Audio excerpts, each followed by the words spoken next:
Welcome back to my YouTube channel Bihar career academy. और इस video में हम बात करेंगे जीके जीएस के इंपॉर्टेंट एमसीक्यूज क्वेश्चन आंसर के बारे में।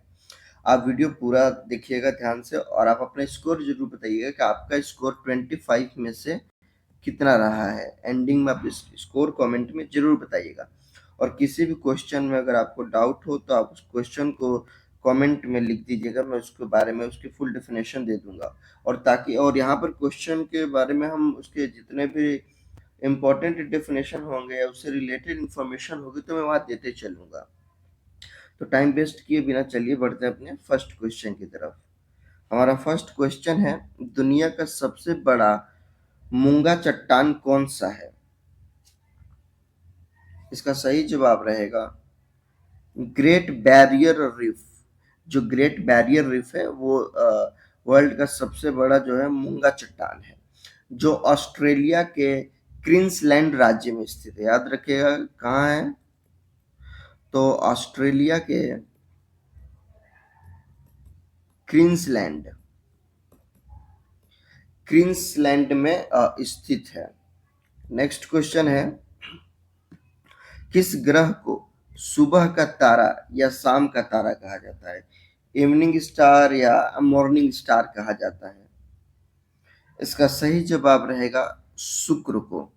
जो हमारा सौर मंडल का शुक्र ग्रह है उसको कहा जाता है, क्योंकि यह सूर्योदय से पहले पूर्वी आकाश में और जब सूर्यास्त होता है तो उसके पश्चात यह पश्चिमी आकाश में सबसे ज्यादा चमकीला ग्रह होता है। ऑप्शन सी बिल्कुल राइट आंसर हो जाएगा। नेक्स्ट क्वेश्चन रहेगा, दुनिया का सबसे बड़ा रेगिस्तान कौन सा है?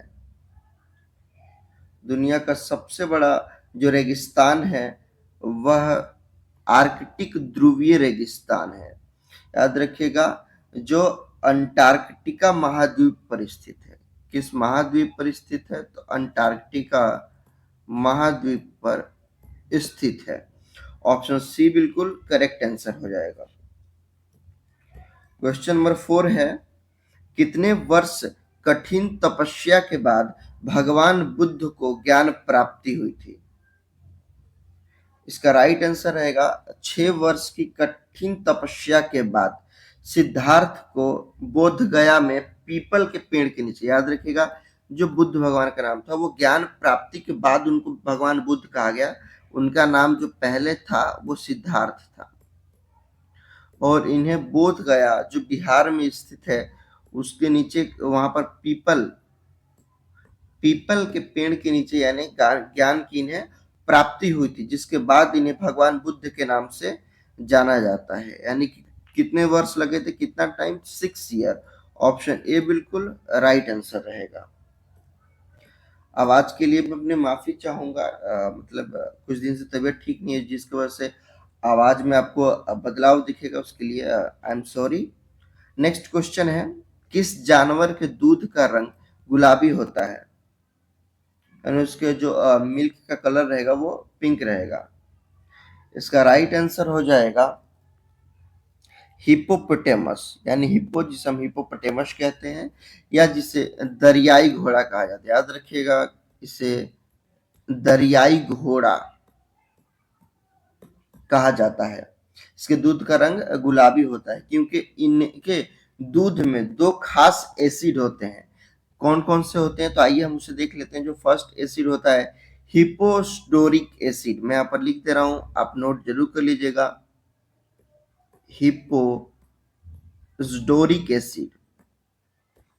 और जो दूसरा है वो है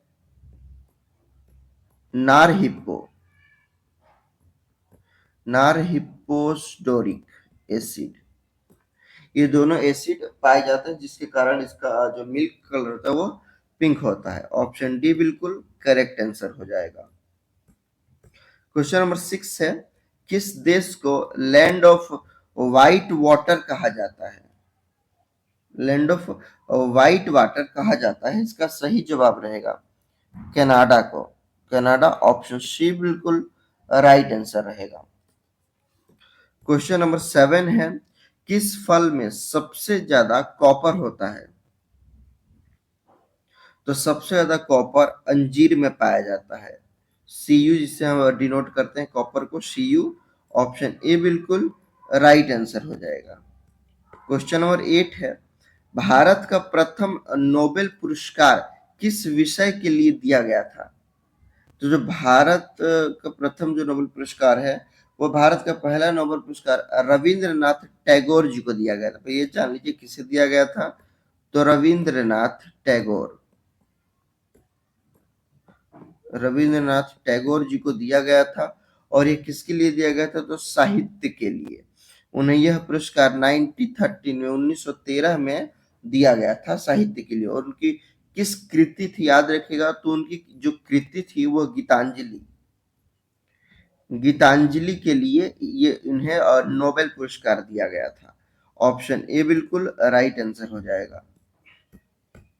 क्वेश्चन नंबर 9 है, किस जानवर की सबसे लंबी गर्भ अवस्था होती है, यानी जो प्रेगनेंसी होती है वो सबसे लंबी, जैसे कि आपको पता है जो मनुष्य होते हैं यानी जो इंसान होते हैं वो 9 महीने गर्भ में रहते हैं।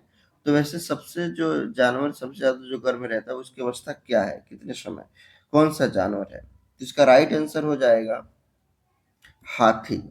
और जो हाथी की जो गर्भ अवस्था होती है वो लगभग 22 महीने की होती है, याद रखिएगा 22 मंथ की होती है, 22 मंथ, 22 महीने, जो किसी भी स्थलीय स्तनधारी की तुलना में सबसे लंबी समय है।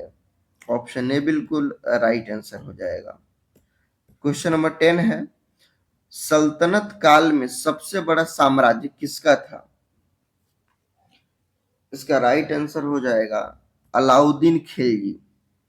जो अलाउद्दीन खिलजी था वो सल्तनत काल में सबसे बड़ा साम्राज्य जो था वो खिलजी वंश था, याद रखिएगा खिलजी वंश, खिलजी वंश का था। और जिसके शासनकाल 1290 से 1320 ईस्वी तक रहा था। और इसके बाद सबसे शक्तिशाली शासक अलाउद्दीन खिलजी था। ऑप्शन बी बिल्कुल राइट आंसर हो जाएगा। क्वेश्चन नंबर 11 है, किस शहर को सिटी ऑफ आर्किटेक्चर कहा जाता है? इसका राइट आंसर हो जाएगा शिकागो को। ऑप्शन डी बिल्कुल राइट आंसर हो जाएगा शिकागो।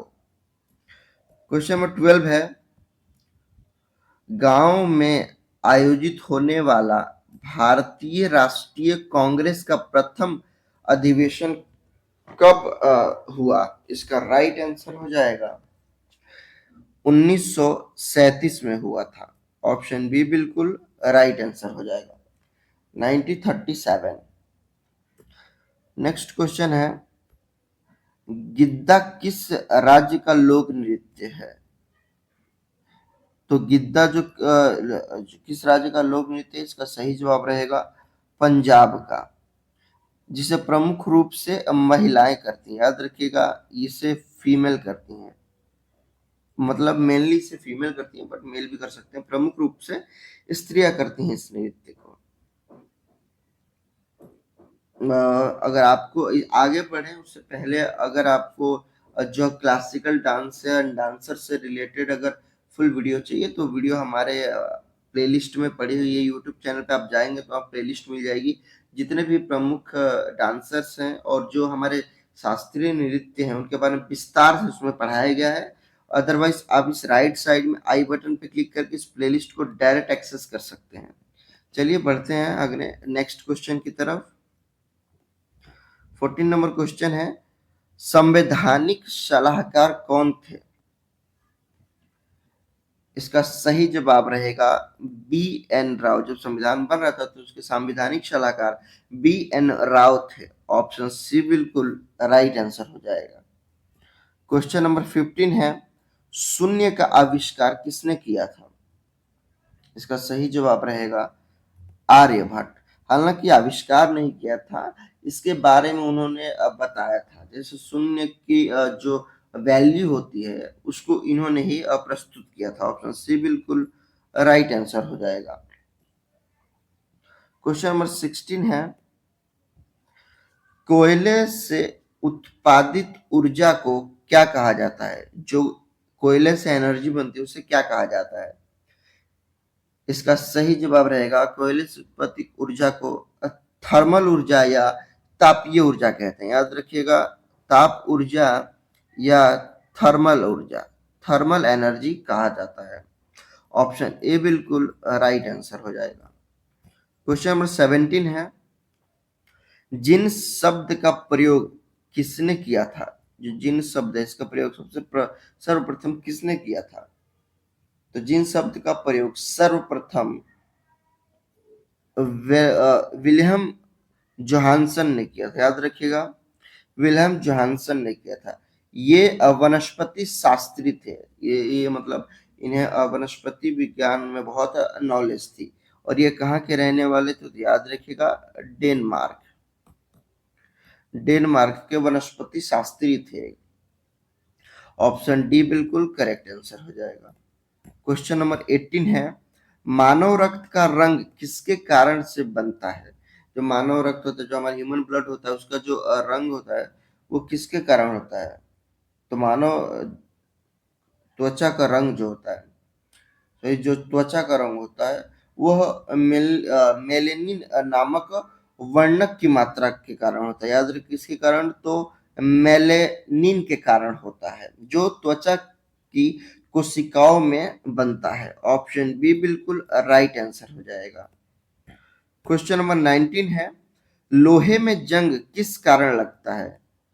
जो आयरन में जंग लग जाता है वो किस कारण लगता है? इसका सही जवाब रहेगा, लोहे में जंग जो लगता है वह ऑक्सीकरण के कारण लगता है। याद रखिएगा, ऑक्सीकरण के कारण लगता है।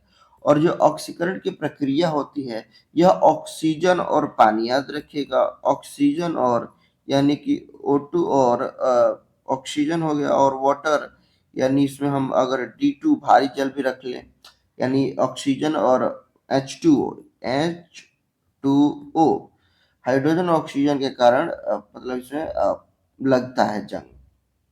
नेक्स्ट क्वेश्चन है, सल्तनत काल में गैर मुसलमानों से लिया जाने वाला धार्मिक कर क्या कहलाता है? आपने अगर हिस्ट्री पढ़ी हुई तो आपने देखा होगा, जो मतलब जो गैर मुसलमान थे, यानी मुसलमान नहीं थे, तो वो अपने धर्म तीर्थ यात्रा के लिए अगर कहीं जाते तो उनसे कर लिया जाता था, टैक्स। तो वो टैक्स क्या कहलाता था? इसका सही जवाब रहेगा, जजिया कहलाया जाता था। जो धर्म पे कर लगता था उसे हम जजिया कहते थे। ऑप्शन डी बिल्कुल राइट आंसर हो जाएगा।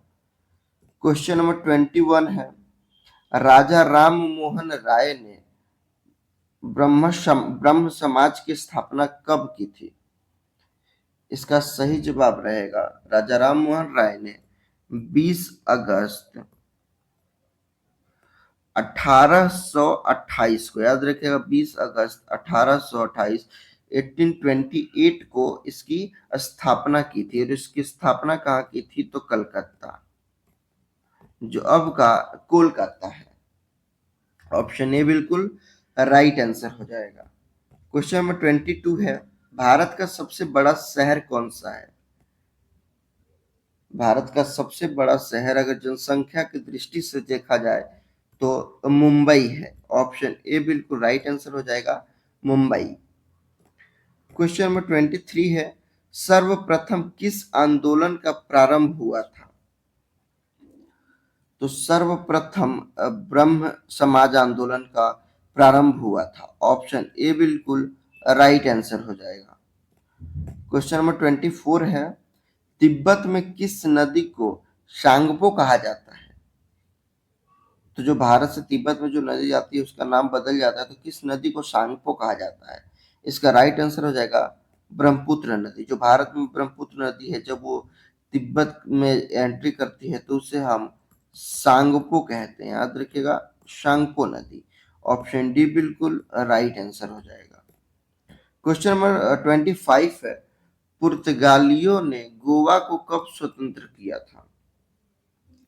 तो पुर्तगालियों ने 19 दिसंबर, याद रखिएगा, 19 दिसंबर 1961, 19 दिसंबर 1961 1961 में गोवा को स्वतंत्र किया था, जब भारतीय सेना ने ऑपरेशन विजय, किस ऑपरेशन के तहत? याद रखिएगा, ऑपरेशन विजय के तहत गोवा, दमन और दीप को पुर्तगाली शासकों से मुक्त कराया था। ऑप्शन बी बिल्कुल करेक्ट आंसर हो जाएगा। आपके लिए टेस्ट क्वेश्चन है, तो वीडियो अगर आपने पूरी ध्यान से देखी होगी तो आप इसका आंसर कमेंट में जरूर बता पाएंगे। और आप अपना स्कोर जरूर बताइएगा कि आपका स्कोर जो है वो 25 में से कितना रहा है, आपने कितने क्वेश्चन का सही आंसर किया है। वीडियो पसंद आई होगी तो प्लीज वीडियो को लाइक करके और चैनल को सब्सक्राइब कर लीजिएगा। और यहाँ पर जो क्लासिकल डांसर्स और क्लासिकल डांस की प्लेलिस्ट आ रही है उसे एक्सेस जरूर कीजिएगा। वीडियो देखने के लिए थैंक्स। मिलेंगे हम नेक्स्ट वीडियो में किसी नेक्स्ट टॉपिक पर।